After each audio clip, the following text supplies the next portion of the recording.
bienvenue dans les brèves de la semaine sur OFM Mali. Les brèves sont diffusées chaque vendredi à partir de 16 h. N'oubliez pas de vous abonner, de liker et de partager massivement.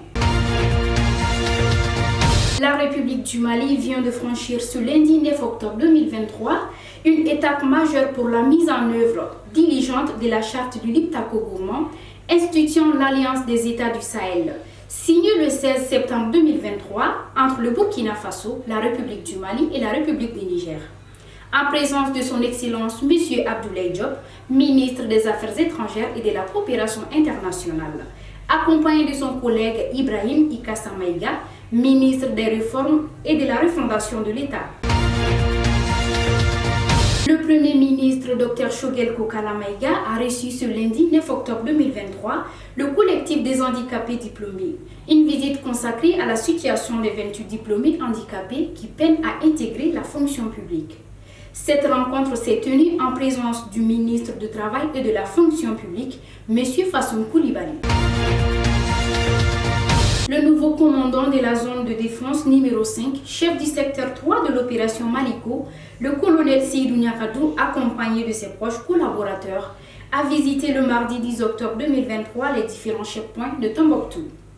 L'objectif de sa mission était de prendre contact avec les hommes déployés dans ces différents dispositifs et de partager sa vision du commandement tout en recensant leurs préoccupations. Le ministre des Transports et des Infrastructures informe l'opinion publique nationale et internationale que l'autorité aéronautique nationale du Mali examine présentement la demande de reprise des vols formulés par la compagnie aérienne Air France.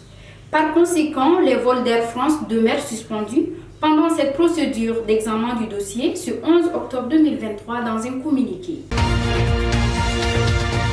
Le ministre de la Sécurité et de la Protection civile informe l'opinion nationale qu'un recrutement est ouvert aux jeunes Maliens pour le compte de la police nationale et de la protection civile au titre de l'année 2023. Les effectifs à recruter sont pour la police nationale 600 gardiens de paix, pour la protection civile 100 sapeurs de rang.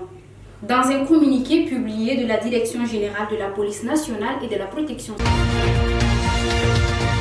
À l'échelle internationale, des soldats français ont quitté leur base au Niger, mardi dans un premier convoi terrestre, sous escorte locale, en direction du Tchad, a indiqué le régime militaire au pouvoir à Niamey depuis fin juillet.